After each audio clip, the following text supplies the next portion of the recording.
tudo bem por aí? Por aqui tudo certo? Estamos começando mais um Dando a Real comigo, Leandro Demori, aqui na nossa TV Brasil. A partir de agora, a gente vai saber um pouco mais sobre as figuras que movimentam e alimentam as redes, a política e a vida dos brasileiros. Estão preparados? Estão preparadas? Então vamos embora que o nosso programa já vai começar.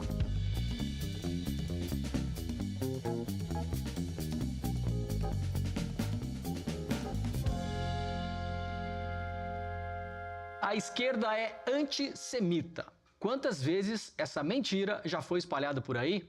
A minha convidada de hoje enfrenta essa questão de peito aberto na academia e também no debate público. Ela é historiadora, professora e uma das principais vozes brasileiras na luta contra este estereótipo e outros mais.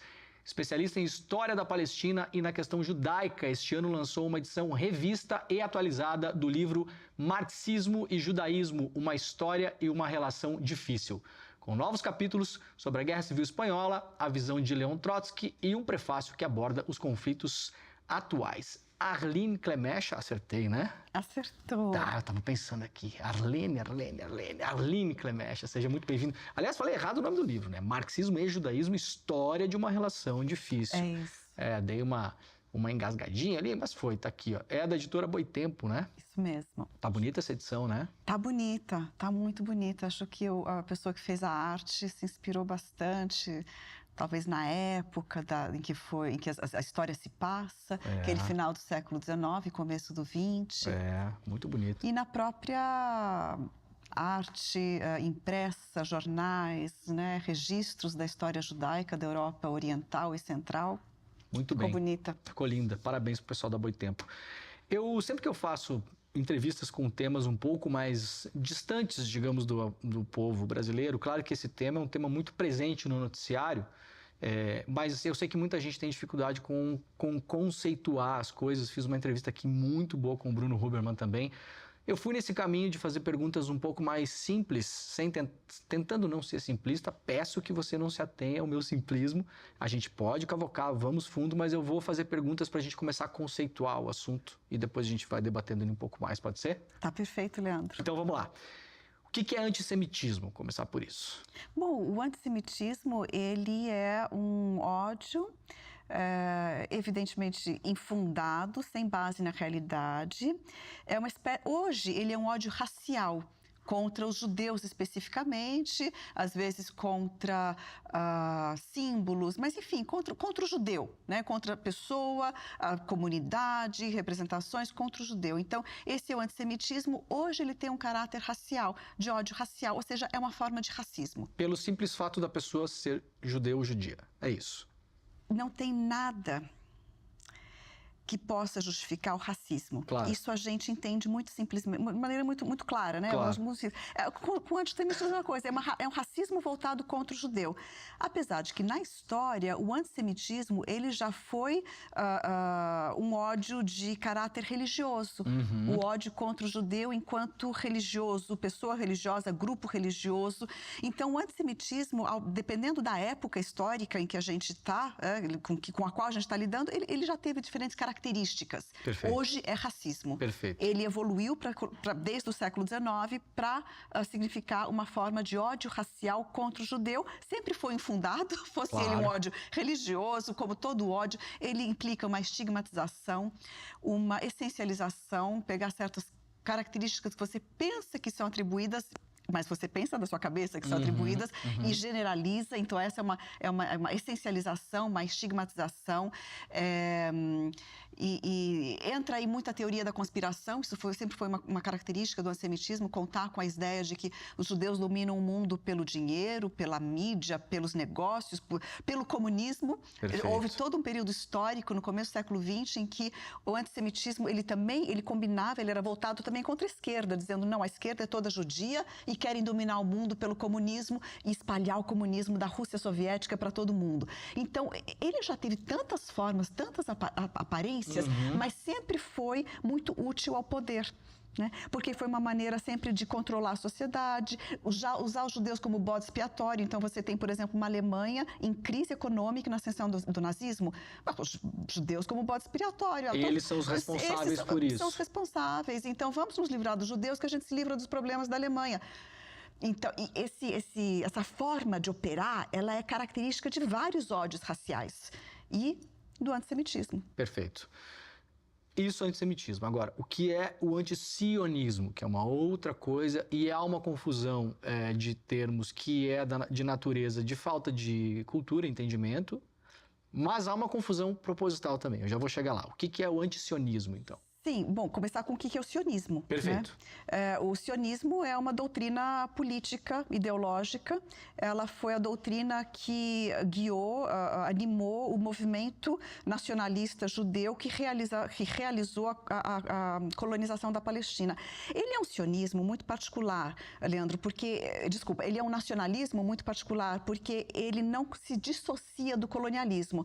Então, ele surgiu como um pequeno nacionalismo étnico da Europa, do final do século XIX, mas ele só se realizou e só podia se realizar, porque a gente pode falar sobre isso, justamente o livro trata disso, os judeus não formavam maioria populacional em nenhum lugar da Europa, então ele se realizou num território além mar. Então ele teve que levar judeus para a Palestina, para realizar essa construção nacional, para realizar esse nacionalismo. Então, e isso era a proposta do sionismo desde o começo. Então, ele, enquanto movimento nacional, não é qualquer movimento nacional, ele combina nacionalismo e colonialismo. Não tem como dissociar as duas coisas dentro do sionismo. E ele, portanto, mas é essencialmente uma doutrina política, ideológica. Né? Ele defende a colonização para a criação nacional por vários motivos. Um deles, por exemplo, é que o judeu tinha que se livrar do estigma do gueto, da Europa Oriental, tinha que criar um novo homem judeu que fosse produtivo, que lavrasse a terra, porque na Europa ele não trabalhava a terra por uma série de condições históricas, não é porque não queria, uma série de limitações históricas que foram impostas aos judeus, não podiam possuir terras, por exemplo, começando por aí.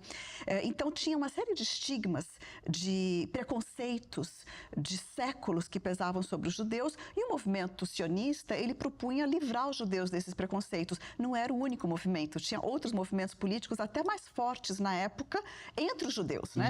Mas o sionismo casou, combinou todas essas características. Então é isso, é um movimento político ideológico. Ele tem uma ideia, ele tem uma proposta, ele tem um projeto, e esse projeto está em andamento até hoje na Palestina. Perfeito. Né? O antisionismo, ele é a oposição a essa doutrina política. Né? Então, a oposição pode ser por vários motivos, mas o mais frequente, o mais claro e evidente é a oposição por causa das consequências do sionismo sobre os palestinos. Quais consequências? A expulsão dos palestinos da sua terra.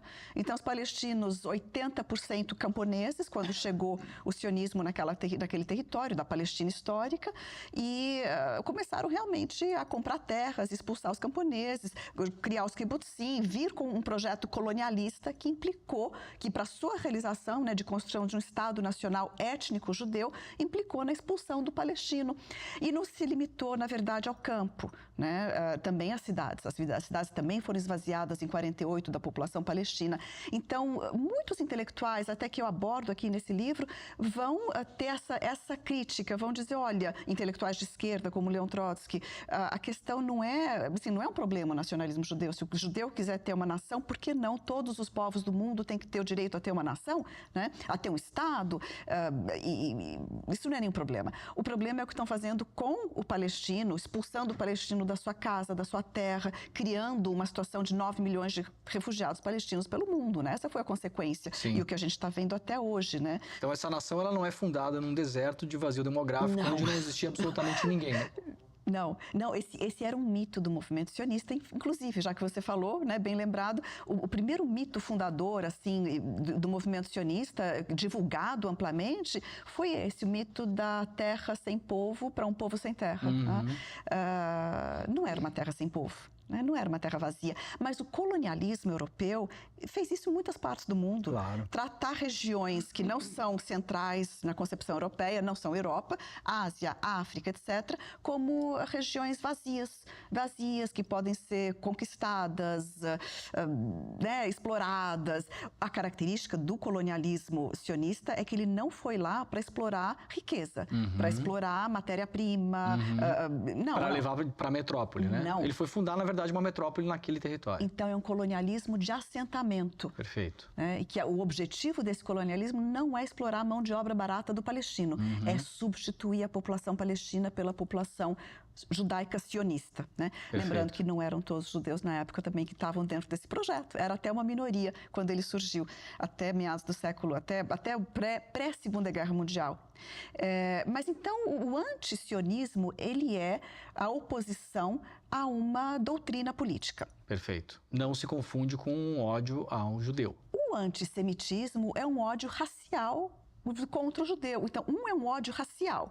Aliás, diga-se de passagem, é crime, enquanto ódio racial, claro, né? Racismo. Claro. E o outro é uma oposição a uma doutrina político-ideológica. Perfeito. Eu quero voltar depois nesse tema, mas eu quero pegar um pouquinho o que você trata no livro para a gente ir fazendo uma espécie de escalonamento histórico, assim. Marx é muito tratado por muitas pessoas que o atacaram, né, ainda em vida e depois, como sendo antissemita, ou seja, como sendo um racista, né? Alguém que cometeria hoje, por exemplo, um crime de racismo, como tem no Brasil, contra os judeus. De onde vem essa história de que o Marx era antissemita? Essa crítica contra Marx, ela surgiu no pós-Segunda Guerra Mundial, principalmente na década de 1970. Alguns autores, como Robert Misrahi, que foi um importante intelectual de esquerda, aliás, francês, foi discípulo de Sartre, escreveu um livro inteiro para dizer que Marx foi antissemita. Marx escreveu um ensaio chamado Sobre a Questão Judaica. Tá. Depois ele voltou muito pouco a esse assunto no meio, por exemplo, da Sagrada Família, mas na verdade era a continuação daquele tema, não era outro escrito, né? Tá. Esse ensaio é a junção de dois textos que foram fruto de uma polêmica com um dos jovens hegelianos, ou seja, colega seu, né, do grupo do qual ele participava. E esse jovem hegeliano, chamado Bruno Bauer, tinha uma crítica do judaísmo pelo ponto de vista da religião. Ele era teólogo, Bruno Bauer, e ele dizia que a religião judaica era mais atrasada em relação ao cristianismo, que os judeus deveriam se converter para se livrar da sua situação de opressão, né? A emancipação dos judeus deveria implicar na sua conversão. Tá, conversão ao cristianismo. Ao cristianismo, tá. E, eventualmente, a conversão, quer dizer, para fora da religião. Ou seja, a ideia de Bauer é que houvesse uma evolução religiosa até se livrar da religião, junto com o Estado religioso da Prússia, por exemplo, se livrando também da religião de Estado. Então, para Bauer, para o judeu se emancipar, por que se emancipar? Para quem não sabe, o judeu sofria uma série de restrições nessa Europa central de meados do século XIX. Restrições à sua vida. Não pode isso, não pode aquilo, uma série de limitações, carreiras fechadas, capacidade de se locomover, de comprar uma casa, uma terra, uma série de restrições. Isso vinha do período medieval, resquícios que ainda pesavam e que continuaram a ser refeitos e reformulados e reaplicados sobre os judeus. Então, era uma situação de opressão muito, muito grave. Os judeus estavam lutando por direitos políticos iguais. Ou seja, aquela coisa de todo cidadão ter direitos iguais, que hoje para a gente parece normal, né? E na época não era assim. Isso é pré-Declaração Universal dos Direitos do Homem e do Cidadão. 100 anos antes. Isso, tá. 100 anos antes, né? Na França, a Revolução Francesa já tinha obtido isso dentro da França. Tá. Então, esse era o debate da época. Bom, a França concedeu direitos iguais a todos, né? As mulheres não votavam, né? Mas tudo bem, a todos, digamos assim, os homens. Mas essa coisa de realmente direito de cidadania. Tá. E Bruno Bauer defendia alguma coisa nesse sentido. Olha, o Estado tem que se tornar um Estado verdadeiro, ou seja, um Estado sem a religião de Estado, né? Que era o cristianismo, no caso da Prússia. E os judeus têm que também estar capazes a serem emancipados. Ele usa esse termo, né? Ou seja, ele queria que o Estado parasse de tratar o judeu de forma desigual, mas para isso o judeu também tinha que deixar de ser desigual, deixando de ser judeu. Ou seja, realmente era um debate bem... Mas ele defendia isso na época. Um pouco culpando a vítima por ser quem ela é. E numa visão religiosa. Sim, né? Por uma chave de leitura religiosa. Exato. E o Marx responde a isso. O Marx responde a isso dizendo, olha... Bauer, você está enganado. O judeu, ele defende, Marx defende os direitos civis para os judeus, dizendo assim, não, os judeus têm que ter direito a ter direitos iguais dentro do Estado. Mas essa emancipação política pelo Estado, ela não é a emancipação final do homem, porque Marx tinha uma ideia, e aqui é um jovem Marx ainda, ele ainda vai desenvolver essa ideia, mas ele percebe nessa crítica que a emancipação política dentro do Estado mantém as diferenças de fato entre as pessoas e que o Estado ele só pode se sentir como um Estado verdadeiro quando ele faz a mediação entre as diferenças entre as pessoas. Que diferenças? Diferença de religião, diferença de classe social, diferença de origem, diferença étnica. E aí que o Estado entra para criar a ilusão da igualdade. Como que faz? Todo cidadão um voto. Todo mundo pensa que é igual. Não é igual. As pessoas têm oportunidades diferentes. Claro. As pessoas vêm de classes sociais diferentes. E como que Bauer vai querer que exigir que os judeus deixem de ser judeus em função de uma emancipação política, que é uma emancipação irreal, ilusória e, digamos assim, ideal no plano do Estado. E Marx, numa discussão muito aprofundada, vai dizer, olha, em nome dessa emancipação política realizada pelo Estado, você não pode pedir que o judeu deixe de ser judeu. E veja que loucura, Marx está defendendo os judeus enquanto grupo social, étnico, religioso, mesmo ele sendo uma pessoa que nunca gostou de religião nenhuma, né? Karl Marx, todo mundo sabe que era a favor da superação desse papel da religião na vida das pessoas, apesar de que ele entendia a religião como algo que era necessário para conformar a pessoa numa situação de extrema opressão que as pessoas viviam.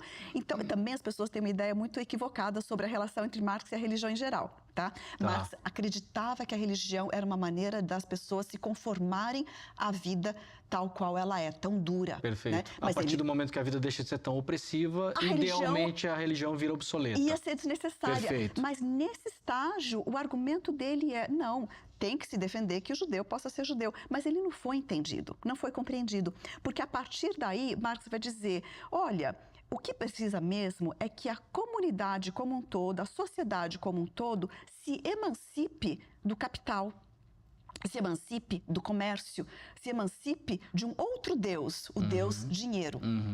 Porque aí Marx começa a entender, ele está começando a elaborar a ideia do capitalismo como uma forma também de alienação. Né? Então ele está aqui analisando a alienação política, ele vai chegar na alienação econômica pelo capital e ele está indo nessa direção. Quando ele escreve esse ensaio, ainda não chegou completamente lá. Quantos anos ele tinha nessa época?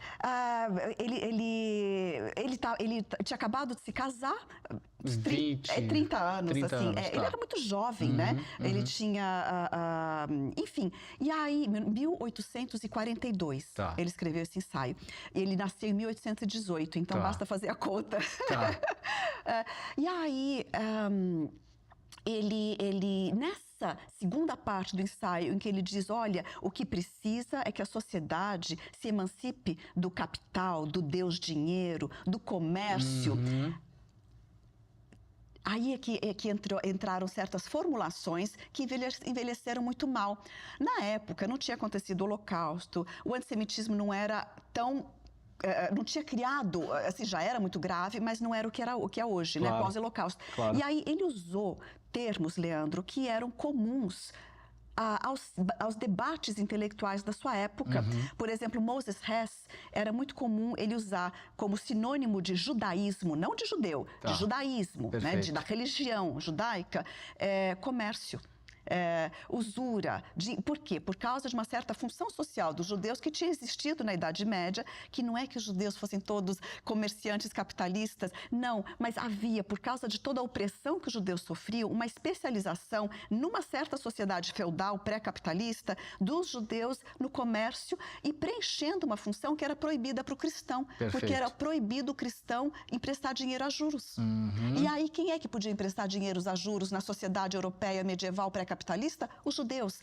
E aí criou aquele estigma do judeu capitalista, pré-capitalista. Né? Foram colocados nessa posição, uma posição de pecado, entre aspas. E aí, quando Marx escreveu o ensaio dele, era muito comum a intelectualidade, usarem esse sinônimo, mesmo ele não tendo fundamento. Né? E Marx, para elaborar a sua crítica e a sua resposta a Bauer, usou o sinônimo. Né? E isso envelheceu mal. Então ele diz numa frase... Mas isso não era problematizado na época, não era uma questão. Não era. era, na época Perfeito. não era. Moses Hess, que era judeu como Marx, né? E que foi um dos pais do sionismo, porque ele escreveu uma obra que foi, assim, básica para o desenvolvimento da ideia do sionismo judeu, né? Porque tinha o sionismo cristão também, prévio, mas do sionismo judeu no final do século chamado Roma e Jerusalém, né? Mas então o próprio Moses Hess usava essa equivalência, esse sinônimo mal colocado. Perfeito. E foi por usar um vocabulário na segunda parte do ensaio para dizer é necessário que a sociedade se emancipe do dinheiro, porque ele não está ainda falando em capital nem de capitalismo, do dinheiro, da usura, do dinheiro do judaísmo, entendido nesse sentido como sinônimo. Como sinônimo, perfeito. Isso, mas ele usou isso para fazer, Leandro, um jogo de palavras com o seu oponente, o Bruno Bauer, que estava dizendo o seguinte: é necessário a emancipação do judaísmo, religião e defendendo a conversão. Marx vai dizer, não, a gente não precisa se emancipar da religião, eles podem continuar sendo judeus, o que precisa é se emancipar do papel do dinheiro, desse Deus dinheiro que está dominando a sociedade e tal. Então, e foi isso. Perfeito. Agora, a crítica, aí é que é muito importante. É claro que os críticos podem ler Marx de uma maneira correta e entender que ele não foi antissemita, mas não interessava, porque interessava a esses críticos em 1970, ou seja, mais de 100 anos depois de Marx ter escrito o ensaio dele, interessava dizer que a esquerda era antissemita. E a melhor maneira de dizer que a esquerda era antissemita era pegar o fundador, claro. Karl Marx. Claro. Pronto. E aí dizer que Marx era antissemita, vejam só, e todos os marxistas são antissemitas, e mais, Marx teria feito um apelo precoce à eliminação dos judeus da Europa, dizendo esse tipo de coisa, que não tinha pé nem cabeça, né?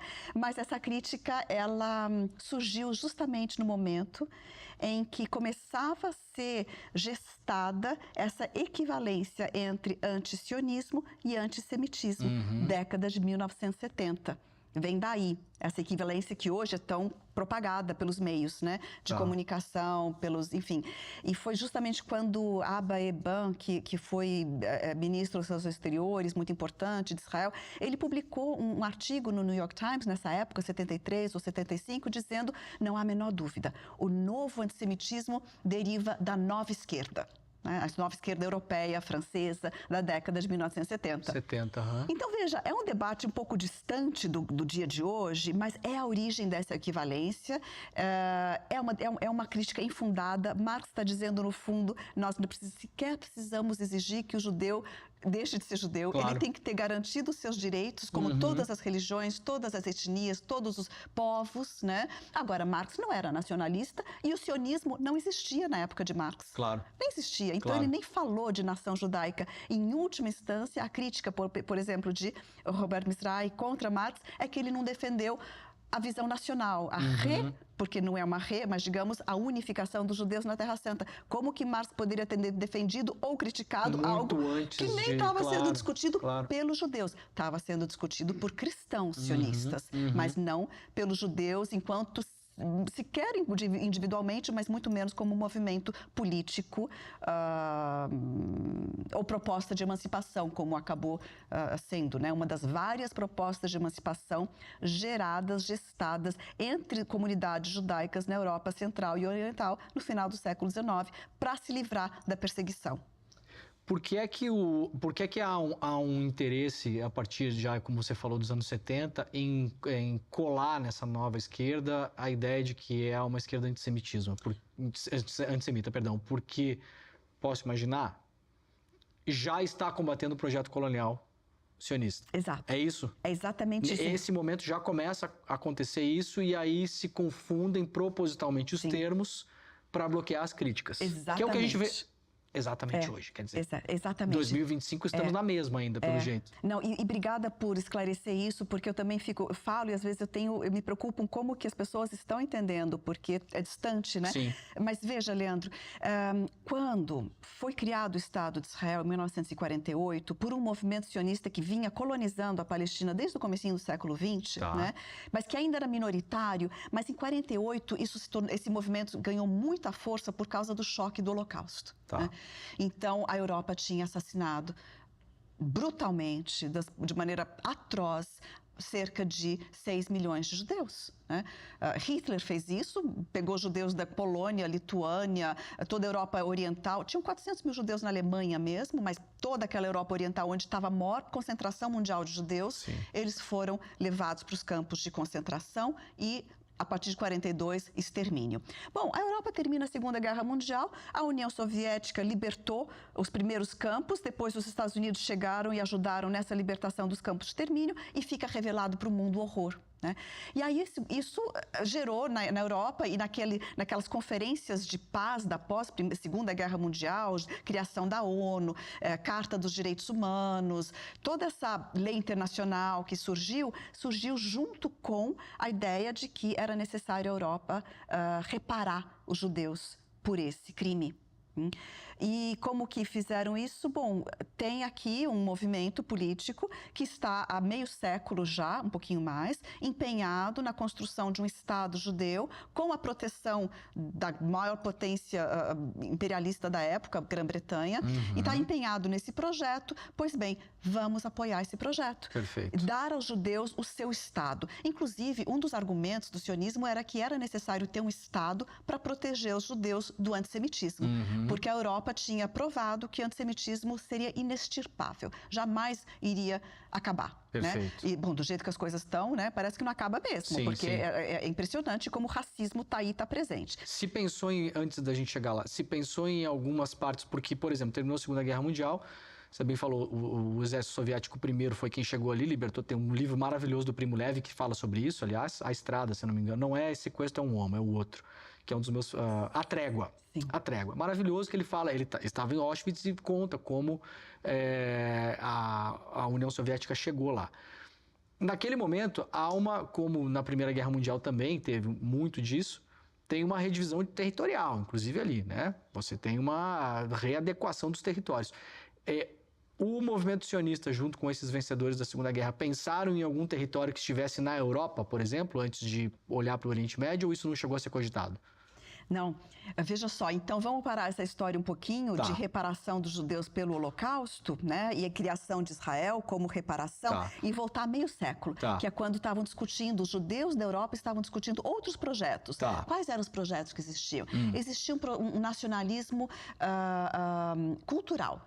Existia uma ideia, o principal grupo judeu político da Europa Oriental, onde tinha a maior concentração mundial de judeus, era o Bund, né, que eu também analiso aqui no livro. Sim. O Bund significa união, é a abreviação do nome completo do partido deles, que era a União dos Operários Judeus Social-Democratas da Lituânia, Polônia e Rússia, ou só Bund, em Yiddish. E o Bund, ele defendia uma autonomia nacional cultural, ou seja, ele não reivindicava um território próprio, mas ele reivindicava que ali naquela Rússia czarista, onde ele surgiu, né? Ou seja, Lituânia, Polônia, Ucrânia, né? Toda aquela faixa da Europa do Leste, que ali os judeus ganhassem dentro do Estado em questão que fosse, porque também estavam lutando por junto com os bolcheviques e mencheviques, se inseriram no processo revolucionário russo, então não seria necessariamente dentro do Império czarista, mas talvez dentro de um outro Estado russo, né? Reivindicavam uma autonomia cultural, ou seja, que as comunidades judaicas pudessem cuidar dos seus assuntos culturais. E seriam russos dentro da Rússia, ou polêmicos, enfim, o que fosse. Né? Não reivindicavam território único porque não formavam maioria populacional em nenhum território. A Lituânia, que chegou a ser chamada da Jerusalém, Vilna, que chegou a ser chamada da Jerusalém na Lituânia, tinha 35% de judeus, algo assim. Outras capitais também. Depois tinha os guetos, os shtetlis, que esses sim, os shtetlis poderiam ser 100% judeus, guetos, mas são vilarejos, né? Não são cidades. Regiões também, não tinham regiões que tivessem mais de 10% de judeus. Grandes cidades com até 35% de judeus. Mesmo a Áustria teve, Viena tinha muito judeu, né? Mas não tinha maioria populacional judaica. Então não tinha como reivindicar um território próprio, sabe? Tinha também os territorialistas, também nesse cenário da Europa Oriental, Império Czarista, final do século XIX, começo do XX, os territorialistas defendiam que pudesse haver algum tipo de Mas era um movimento muito fraco também, e as suas reivindicações não tinham bases na medida que você vai fazer o quê? É muito difícil. Sim. É engraçado que depois Stalin, né, a União Soviética, depois já da morte de Lenin, Stalin criou uma república judaica na União Soviética. Era uma farsa, né? Birobidjan. E levou judeus para colonizar o extremo leste da Rússia, do Império, né, da União Soviética, fronteira com a Mongólia. Tá. Um projeto de colonização, basicamente, de interesse da Rússia. Precisava de gente lá, perfeito. sabe? Então, os projetos, geralmente, os mais sérios eram de autonomia cultural. Ok. Autonomia nacional cultural. E tinham muito respaldo entre os judeus, esse tipo de projeto, né? Ok. Realmente acreditavam que era uma forma de dar uma resposta nacional cultural a um anseio, né, de desenvolver a sua cultura, de ser uma nação, de desenvolver... Veja, o próprio sionismo, a proposta era criar na Palestina histórica a base para o desenvolvimento do nacionalismo judeu, porque era muito claro que os judeus não formavam uma nação única. Eles falavam uma língua na Polônia, falavam outra língua no Marrocos, tinha muito judeu espalhado pelo mundo árabe, né, falando árabe no seu dia a dia. Franceses, então, mesmo lugares. Em termos linguísticos, tinha uma diferença muito grande, em termos culturais. E não necessariamente todos eles falavam Yiddish. Não, o Yiddish era só na Europa Oriental, né, e eles consideravam o Yiddish uma língua de gueto. Né? O Yiddish foi proibido na Palestina, dentro da colonização sionista, criaram o hebraico moderno, porque o hebraico era uma língua da liturgia, você não tem como dizer, olha, com licença, eu queria ir ao banheiro numa língua litúrgica, não tem esse vocabulário. Não existia não, foi uma palavra, né? A língua foi reformulada para responder ao dia a dia, a partir de um hebraico bíblico,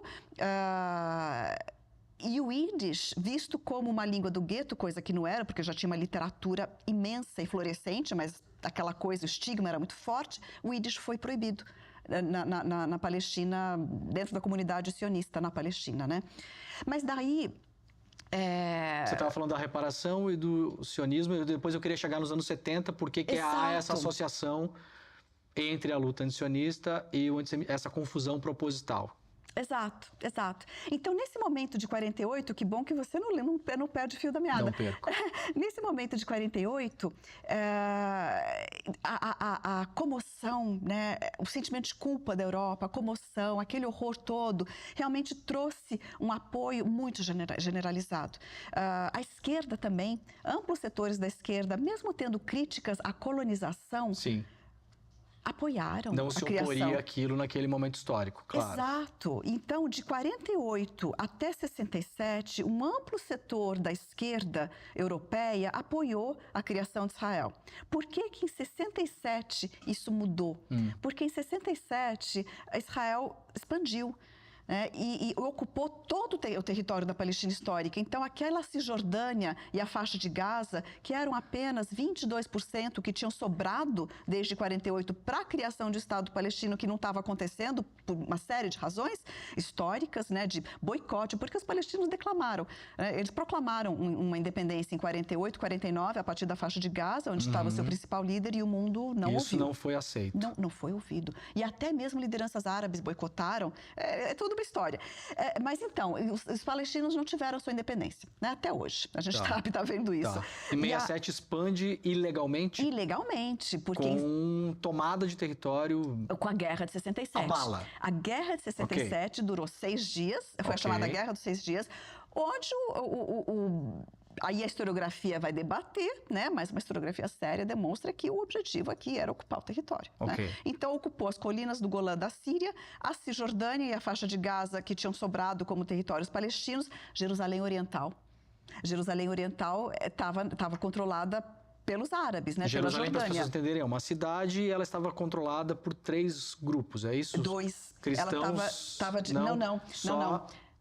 Judeus e palestinos árabes, é isso? Exato, porque assim, no projeto de partilha da Palestina aprovado na ONU, na Assembleia Geral da ONU em 1947, nesse projeto, Jerusalém era para ser administrada pela ONU, seria uma cidade internacional.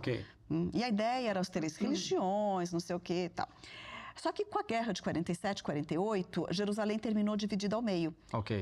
Israel foi fundada nesse momento e conquistou Jerusalém Ocidental. E a Jordânia, nessa guerra, ela conquistou Jerusalém Oriental. Ok. Só que a Cidade Velha, que é aquela cidade medieval, murada, com o Haram al-Sharif, né, as esplanadas mesquitas, o muro ocidental, que é o chamado Muro das Lamentações, Perfeito. o Santo Sepulcro, tudo isso está em Jerusalém Oriental. Tá? Então, a Jordânia tinha assegurado essa parte, Ok. né? E Israel tinha conquistado a parte ocidental. E aí, em 67, Israel toma conta de tudo. Tudo. E a conquista de Jerusalém para o judeu religioso foi algo extremamente simbólico. E aí Israel vai dizer, a cidade una e indivisível, nós nunca mais vamos devolver Jerusalém. Perfeito. Né? Então, quando a gente fala em Jerusalém Ocidental, a gente está falando em bairros, como pode ser de qualquer cidade. Sim, claro. Jerusalém Oriental é que vale realmente nesses termos simbólicos religiosos. Perfeito. Então, ali é 67, né? 67. A gente pode dizer que o antisionismo, de fato, em 67, ele tem um impulso. Exato. Ok. Porque aí, muitos que de 48 a 67 tinham apoiado o projeto de criação de Israel, vão dizer, não, peraí, foi longe demais. Perfeito. Acabou com os territórios palestinos, não sobrou mais nada para os palestinos, e ainda ocuparam o Sinai do Egito, né? Enorme o Sinai ali, deserto, mas enorme. Depois devolveram o Sinai, né, em separado, né, num acordo de paz em separado com o Egito em 78, mas mantém até hoje. A ocupação militar da Cisjordânia e faixa de Gaza é mantida de 67 até hoje. E foi aí que começou a esquerda a se distanciar, né, a dizer, claro que um setor da esquerda sempre criticou pelo aspecto colonialista, mas outros que apoiavam começam a se distanciar. Mais importante até do que a esquerda se distanciar, é dentro das próprias fileiras do sionismo, né? Setores sionistas de esquerda na época, que também começam a criticar, dizendo, não, até aqui eu apoio, a partir daqui eu não apoio. Então, começam a surgir fissuras dentro do escopo, né, de um sionismo que vai da extrema-direita até a esquerda, dentro do projeto colonizador, que é um só, tem essa diversidade. E essas fissuras dentro do movimento sionista punham até mais receios e medos na liderança sionista do que crítica externa, porque perder a sua base é muito complicado para um projeto tão novo que está ainda buscando se, né, construir tudo. Que até hoje, né, Israel até hoje não fixou fronteira. Se você perguntar onde é que está a fronteira do Estado, não tem. Não tem Constituição. Né? Tem lei básica que faz a vez de Constituição, mas não tem Constituição. Então, é um projeto muito novo. É um projeto que a gente ainda está vendo o que aqui veio, né? Aonde quer chegar. Tá? E nesse momento acontece essa mudança, né? 67. Perfeito. Além disso, a Guerra de 73 acabou significando uma derrota política para Israel. Isso também criou fissuras. E pouco depois, a ONU vai, numa votação, dizer que o sionismo é uma forma de racismo. Isso é aprovado na Assembleia Geral da ONU, que sionismo é igual a racismo. Isso durou 18 anos. Durante 18 anos, a partir daí, a ONU determinou, né, dentro das resoluções da ONU, que o sionismo é uma forma de racismo. Então, isso gerou uma resposta. E a resposta foi usar cada vez mais, por parte do sionismo, do Estado de Israel, do establishment, da liderança, usar cada vez mais a memória do Holocausto, a memória do antissemitismo, como instrumentalizado, né, como uma forma de se proteger. Um truque. Um truque. Claro. A gente precisa sempre dizer que estamos ameaçados, que o antissemitismo está aí, que querem nos destruir, que temos inimigos em todas as fronteiras ao redor de nós, que o mundo inteiro, que não sei o quê. E a gente precisa, portanto, ter luz ou carta branca, digamos, para se defender, seja como for. Então, mas principalmente no cerne disso daí, está justamente essa confusão que foi elaborada, que foi trabalhada, que foi, portanto, proposital entre o antisionismo e o antissemitismo, dizendo o sionismo é uma forma nova de antissemitismo. Tem um pouco mais. Essa elaboração não foi simplista. Essa elaboração foi muito trabalhada, foi muito elaborada. E ela também foi construída de um modo A lógica é a seguinte, Leandro, se você me permite 2 minutinhos para eu tentar explicar isso. Vamos lá. A lógica é a seguinte, é necessário defender o direito do judeu ser judeu. Isso desde o século XIX, esse debate existe, como eu estava dizendo aqui em relação a Marx. E Marx estava dizendo, sim, é necessário defender o direito do judeu ser o judeu. Pois bem, assim como é importante a gente reconhecer o direito do judeu ser judeu, a gente precisa, enquanto sociedade de nações, aceitar que Israel seja um Estado judeu. Já é um passo, porque ser um Estado judeu, se ele for um Estado que vai tratar todos dentro, palestinos, isso, aquilo, tudo por igual, ok, mas um Estado étnico, seja qual for a denominação, pode ser étnico budista, né? Ele tende a reprimir quem não é budista, porque é um Estado dessa etnia. Ainda mais sendo fundado, expulsando as pessoas que lá moravam. Exato.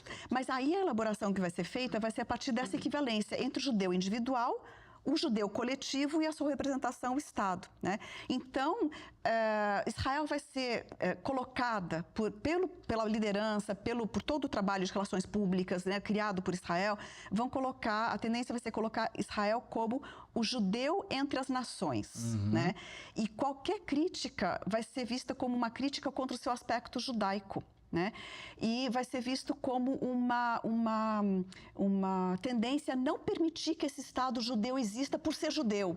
Né? Então, se cria uma equivalência entre o ódio contra o indivíduo e a crítica ao Estado, que vai virar ódio ao Estado, que não é ódio ao Estado, é uma crítica, mas vai se gerar são eliminadas as linhas entre o indivíduo, o judeu individual, o judeu coletivo e o Estado. Né? Então, e aí o que acontece?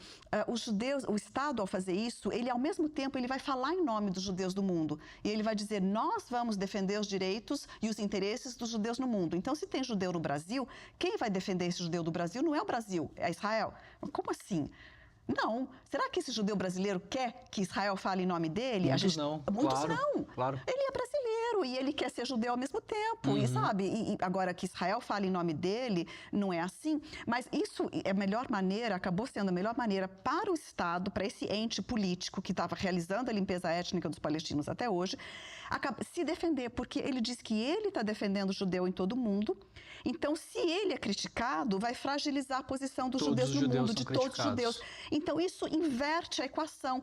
E isso acaba inculcando no judeu a ideia de que ele tem que defender o Estado de crítica, porque se aquele Estado é criticado, a crítica é contra ele também. Perfeito.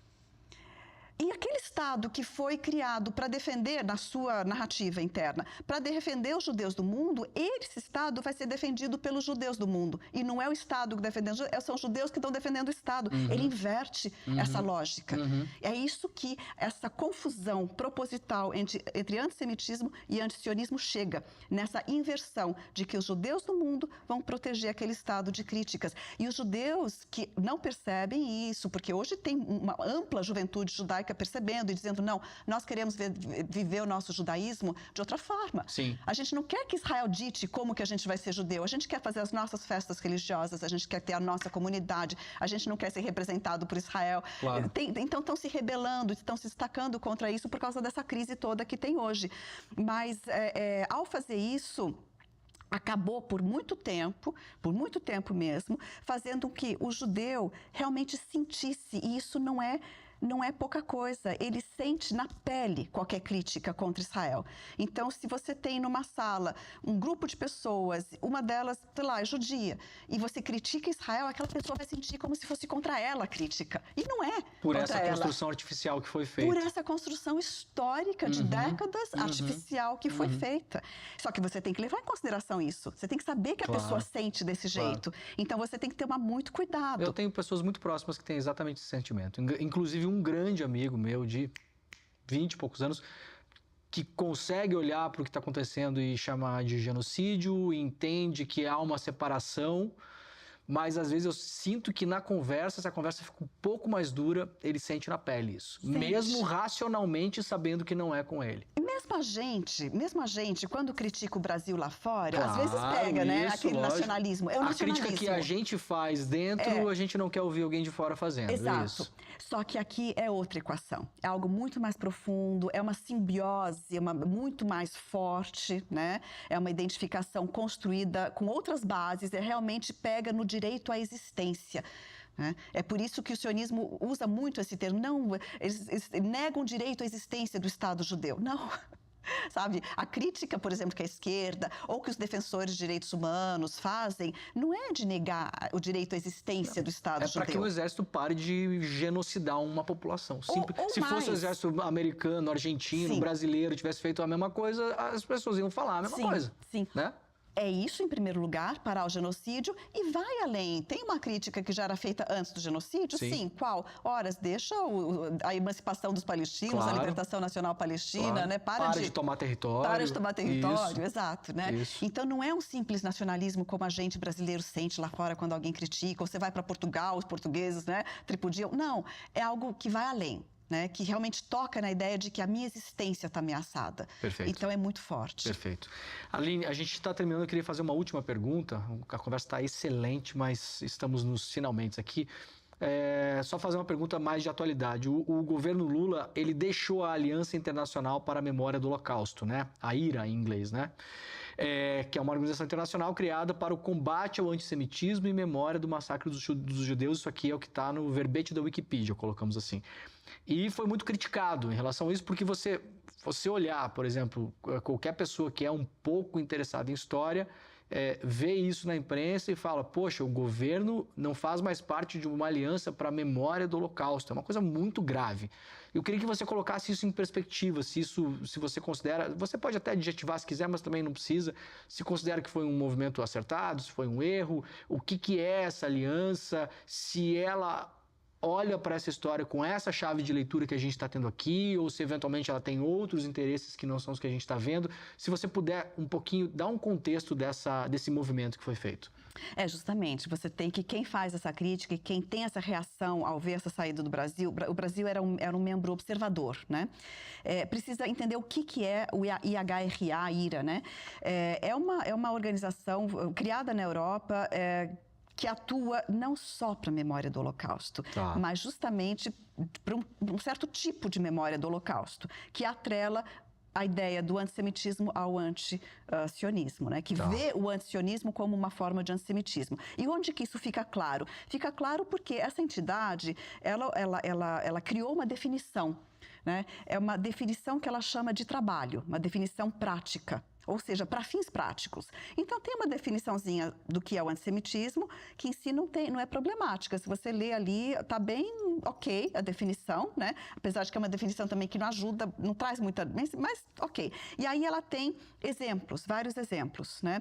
Agora não estou lembrando se são 12 ou 14 exemplos, porque é uma definição para fins práticos, então tenta colocar em situações práticas. Se alguém fizer isso, então cai na definição. Se alguém fizer aquilo, então cai... Ok, Exato. Perfeito. E aí que está o problema da definição dela, porque desses 12 ou 14, 7 são referências a anti-sionismo. Perfeito. A oposição ao sionismo, que ela define como antissemitismo. Ou seja, há uma confusão de conceitos... Proposital. E mais, ela faz lobby, né? Então, em que sentido? Ela tem comitivas, né, que viajam pelo mundo, ou mesmo representantes pelo mundo, que se reúnem com prefeitos, políticos, Ministério da Educação, para falar do material didático, para aprovar nas prefeituras, estados, países, universidades, escolas, aprovar o uso, o emprego da sua definição. Entendi. Então, ela se coloca como aquela que detém a sabedoria sobre o que é o antissemitismo. E faz lobby para que todos esses órgãos, entidades, etc., adotem oficialmente essa definição. Essa mesma que fez lobby com o general Pazuello, lá, deputado, que queria fazer um projeto de lei no Brasil, que a partir daquele momento, se fosse aprovado, por exemplo, essa entrevista aqui, possivelmente seríamos presos. Exatamente. Okay. Então, Pazuello elaborou um projeto de lei para pegar aquela definição do IHRA e tornar lei no Brasil. Não poderíamos dizer Agora, que o exército de Israel está cometendo um genocídio em Gaza, por exemplo. Várias cidades no Brasil já adotaram. para fins, por exemplo, educacionais. Vai para o material didático. Então, o material didático agora em São Paulo, na cidade de São Paulo, adota essa lei.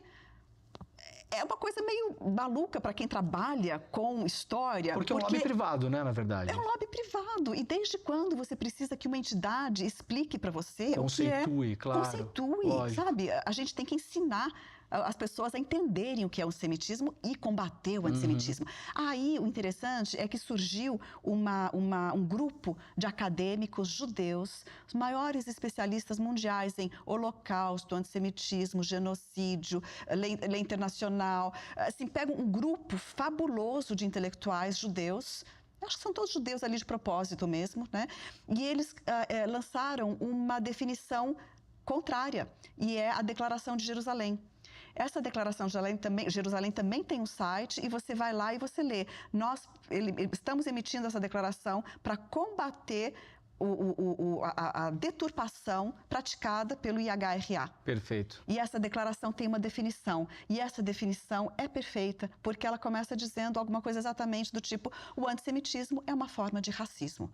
É isso. O antissemitismo é racismo e é inaceitável. Perfeito. Né? Você criticar um exército por cometer um genocídio não é racismo. Não é racismo. Até onde eu consigo entender. Pelo contrário, né? o exército é que provavelmente foi imbuído de muito racismo para ter... Sim, olhar aquelas pessoas como animais, como a gente chegou e cansou fazer de aquilo ver, né? Como a gente está vendo. Os caras fazendo revelação, uma espécie de chá de bebê, explodindo coisas, se a fumaça ia ser azul ou rosa. Isso as pessoas podem olhar na internet, não é IA nem nada. A gente viu isso e muito. Não vou nem começar a descrever aqui. Bom, muito rápido para a gente terminar, que é importante também. O reconhecimento do Estado palestino, né? Cerca de 150 países dos 139 estão reconhecendo hoje, e a gente viu movimentos importantes aí, Reino Unido, Canadá, França na segunda-feira, países que antes não tinham se movimentado em relação a isso. Nesse ponto que a gente está faz alguma diferença, parece quase uma piada, né, de mau gosto. A gente vê as imagens, o primeiro não só genocídio, mas é a primeira vez que a gente vê, por conta das redes sociais, voltar um pouquinho no tempo, a gente começou, a primeira guerra televisionada foi a guerra do Irã-Iraque, lá pela CNN, mas a gente via tudo muito distante, para quem tem uma certa idade, aquelas traçantes verdes passando, era tudo meio de longe. Hoje, na nossa rede social, tem dias que é quase insuportável as coisas que a gente está vendo, e que bom que a gente está podendo ver, porque aquilo ali fala por si, não é preciso escrever nada depois do que a gente vê, o que a gente está vendo. Agora, a França, a Bélgica, Mônaco, assim, precisaram desse tempo todo para reconhecer, primeira coisa. E faz alguma diferença? Quer dizer, isso vai para algum lugar, você acha? Sim, eles tinham que ter reconhecido, no mínimo, em 1995, em Oslo II, né, que era para ser um processo de paz, não foi um processo de paz, foi uma farsa, porque o processo de Oslo nunca discutiu a paz, nunca discutiu territórios, devolução de território, quais territórios, fronteiras, Jerusalém, água, utilização de água, né, que o Israel usa muita água subterrânea da Cisjordânia, refugiados, nunca discutiu as questões que realmente poderiam trazer paz, certo? Tá. Então aquilo lá foi uma grande farsa. Isso era Bill Clinton? Sim. Bill Clinton, tá. E Bill Clinton e... bom, era Arafat, grande representante dos palestinos, né? Yitzhak Rabin. Yitzhak Rabin, que depois foi assassinado por isso, né? Foi assassinado por um radical judeu que era contra aquele processo chamado de processo de paz. Mas nesse processo de paz, se os europeus levassem ele a sério, tinham que ter reconhecido a Palestina ali. Mas esse processo de paz começou de uma maneira muito desigual e muito errada. Começou com um documentozinho, né? Uma troca de reconhecimentos. Então, a OLP, porque ainda não existia, a Autoridade Palestina foi criada nesse momento. A OLP emitiu uma longa carta de reconhecimento ao direito de existência de Israel, que era uma exigência, né?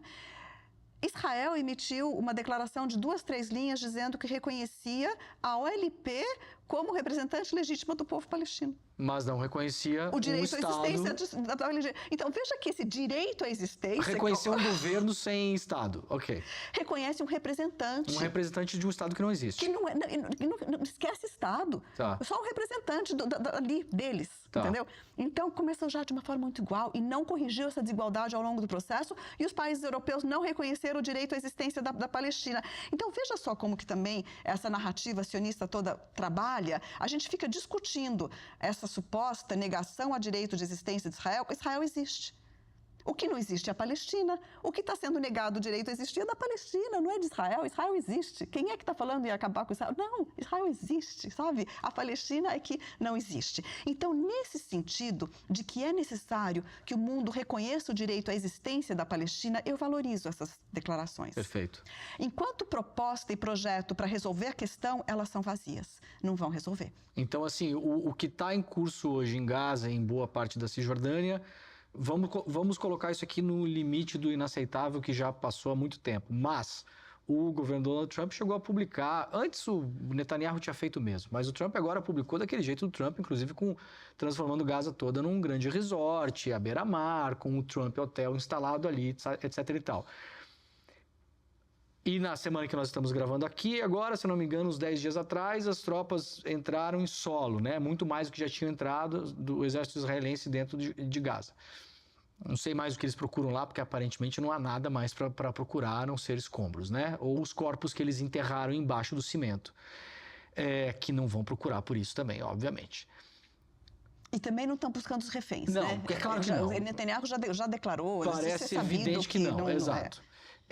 No limite, se esse projeto for levado adiante, esses países eles têm força para parar isso ou não têm força para parar isso? É nesse nível do simbólico, de dizer, olha, nós não aceitamos a tomada total da Palestina porque reconhecemos o direito à existência da Palestina. Tá. É esse o nível, né?